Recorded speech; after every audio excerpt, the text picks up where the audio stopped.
8 de la mañana, 54 minutos. Hay muchas noticias internacionales que revisar esta mañana. Giselle Guerra está con nosotros. ¿Cómo estás, Giselle? Buenos días. Buenos días, Seba, y con temas particularmente que afectan directamente a nuestra región. Además, ¿cierto? Partiendo por lo demás con finalmente lo que se ha dado a conocer durante esta jornada del anuncio del Premio Nobel de la Paz que recae para la opositora venezolana María Corina Machado. Así lo dio a conocer durante esta jornada el Comité Noruego, precisamente, que elogiaba la figura de Machado por su incansable trabajo promoviendo los derechos democráticos para el pueblo de Venezuela y por su lucha por lograr una transición justa y pacífica de la dictadura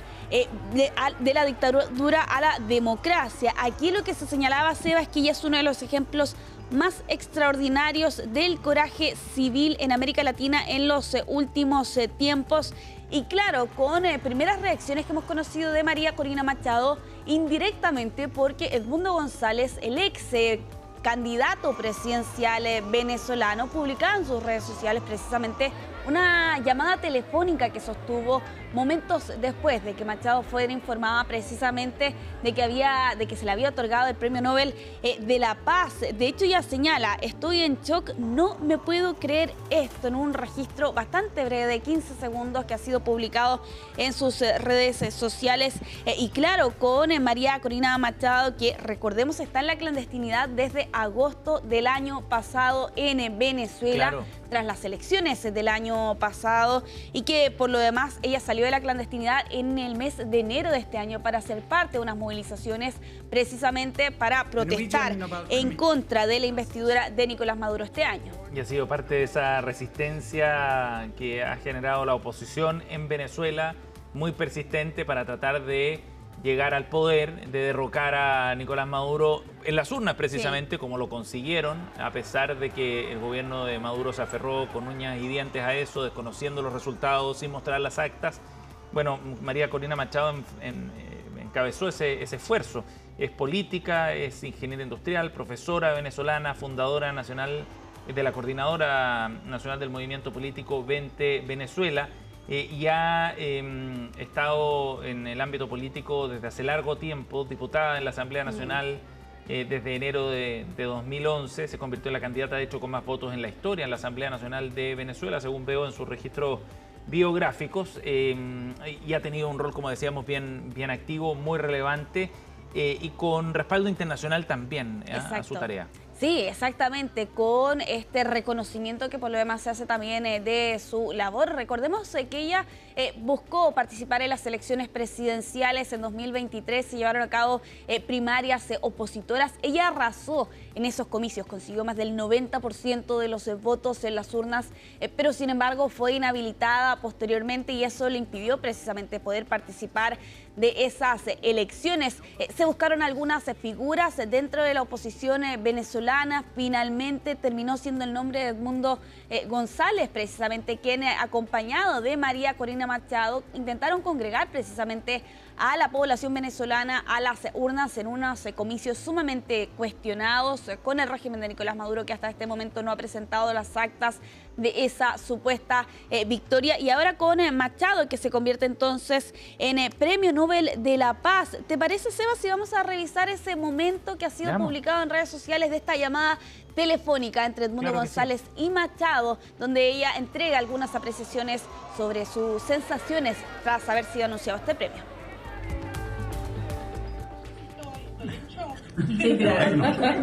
Aquí estamos en shock de alegría todos también, ¿sabes? Esto es un carajazo. Ese es José Gregorio. Bueno, ahí está parte del momento que se ha publicado en redes sociales durante esta jornada. Bueno, detrás de esto, evidentemente, hay un nombre que suena, ¿no? Y es el de Donald Trump, que se ha quedado sin el premio Nobel durante esta jornada, pese a la fuerte campaña que intentó aquí los últimos meses la administración norteamericana, con incluso otras figuras internacionales, como por ejemplo Benjamín Netanyahu, así como también otros líderes mundiales, y que claro, pese a esta consigna de haber terminado con 7 guerras en 7 meses, bueno, Donald Trump va a tener que mirar desde lejos cómo precisamente es una venezolana, en este caso la opositora María Corina Machado, quien consigue ese premio. Y es un duro golpe, no solo a las pretensiones que pudo tener Donald Trump, que las hizo bien explícitas, me parece.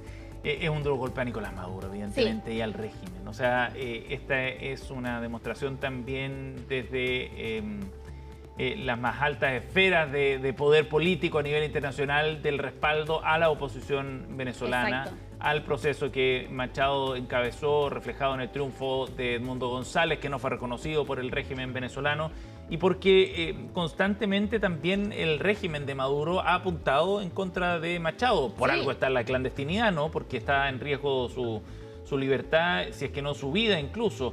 Y Diosdado Cabello, la última advertencia que hizo fue bien explícito al respecto. En septiembre pasado decía, si nos aprietan, nosotros la apretamos a ella, advirtiendo directamente a Machado. Entonces hay aquí un golpe bien duro desde el punto de vista político, insisto, e incluso diplomático al régimen de Maduro. Seguramente no van a recibir muy bien este anuncio, ¿no? Sí, y vamos a estar pendientes por lo demás. No han dicho nada hasta ahora, ¿no? Hasta este momento no se han referido respecto de esta información, pero seguramente durante la jornada vamos a ver allí algún tipo de reacción procedente de Caracas.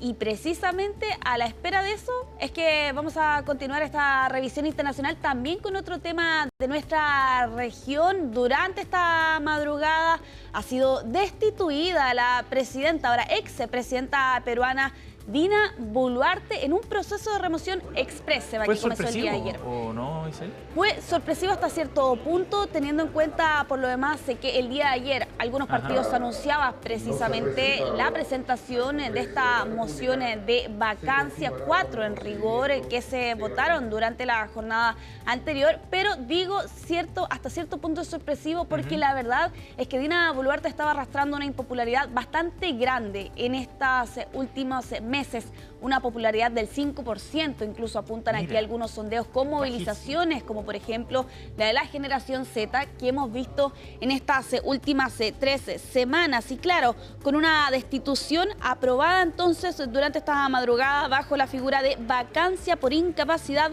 moral permanente, y esto recuerda también una vez más la inestabilidad política en el que se ha asumido Perú en estas últimas 12 décadas, pero particularmente en el caso de Boluarte, bajo el contexto de una profunda crisis de violencia. El miércoles por la noche, sin ir más lejos, un popular grupo de música había sufrido un atentado durante un show que se estaba llevando a cabo en una instalación militar. Bueno, aquí esta destitución fue aprobada con votos de la derecha y del fujimorismo, que hasta el día de ayer apoyaban y respaldaban precisamente a la hora ya expresidenta peruana, que fue convocada a declarar ante el Congreso en una suerte bastante rápida, ¿no? Y ella rechazó, por cierto, esa invitación, si se lo puede llamar así, porque ella consideraba que era inconstitucional. Dentro de todo el panorama de lo que ocurría el día de ayer, Seba, también ella convocaba precisamente a un punto de prensa, pero que fue interrumpido precisamente porque justo en ese momento estaba juramentando el nuevo presidente José Geri. Pero antes de revisar ese momento, vamos a revisar precisamente las declaraciones que entregaba el día de este viernes por la madrugada la ahora ya expresidenta peruana en medio de este proceso de destitución en su contra. En todo momento invoqué a la unidad, a trabajar juntos, a luchar por nuestro país.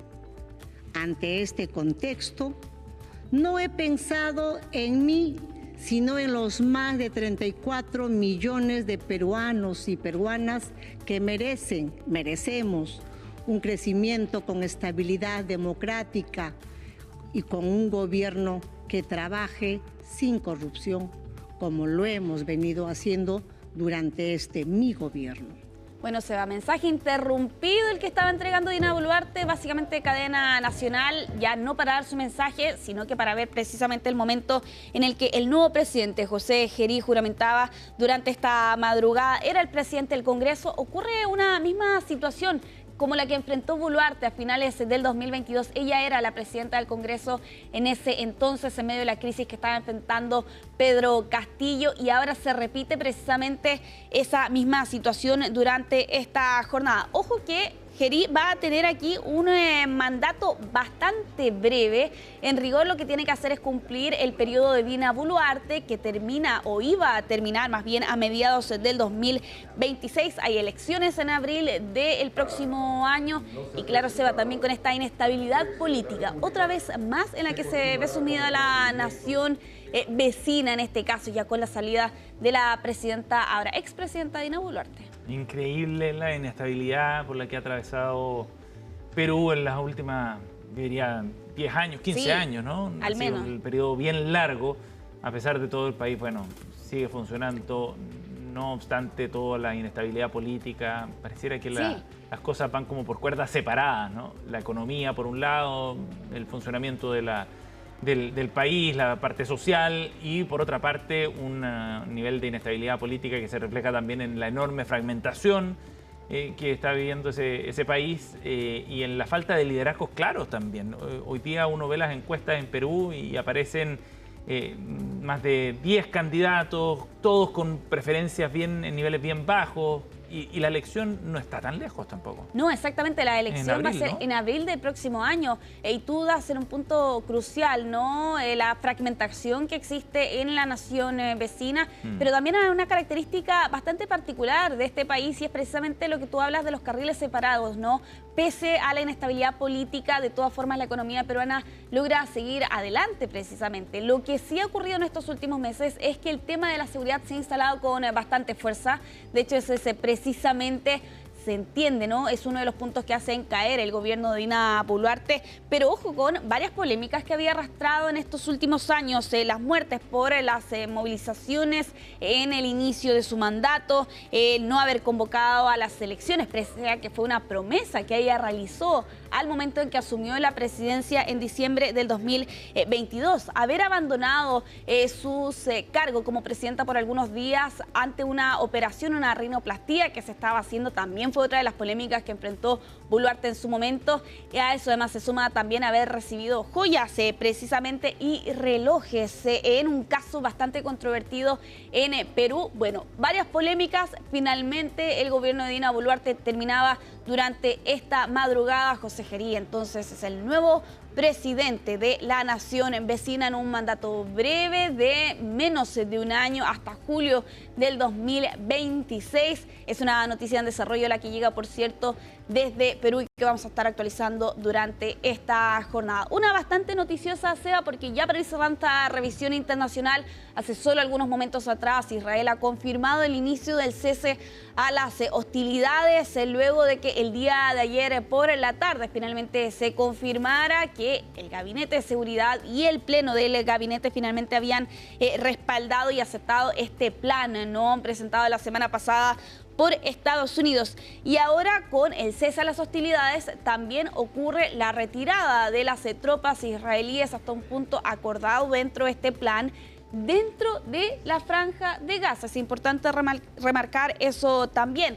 Con ello, además, se entiende que inmediatamente debería comenzar con las cifras y los números respecto de los camiones que van a poder ingresar diariamente al enclave palestino a contar de este día. No hay de todas formas claridad si eso ya está sucediendo, pero lo que se había planteado sobre la mesa es que en el primer día iban a ingresar 400 camiones con ayuda humanitaria y desde el segundo iban a comenzar a entrar 600 camiones cada día. Con esto se va también, empieza a regir el plazo para la liberación de los rehenes y se entiende que ese plazo va a finalizar en 72 horas más. Esto debería ser en rigor a mediados, en rigor en mediodía del próximo día lunes y esto con una propuesta en temas internacionales. Muy, muy importante y vamos a estar actualizando reacciones y lo que ocurra, sobre todo a partir del Premio Nobel de la Paz a Corina Machado como uno de los temas importantes del día. Gracias, Isen, nos vemos pronto. Nos vemos, que estés bien, Seba.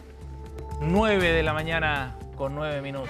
Desde el Parque Metropolitano tomamos esta imagen para actualizar la información del tiempo. Tenemos 15,6 grados, una sensación térmica similar, una humedad más alta que ayer, 65 grados acá en la capital, 65% digo, y la máxima llegará a los 24 para el día de hoy. Los cielos estarán parcialmente cubiertos en Santiago. Nos vamos a ir a una pausa, al regreso seguimos con más en CNN Chile.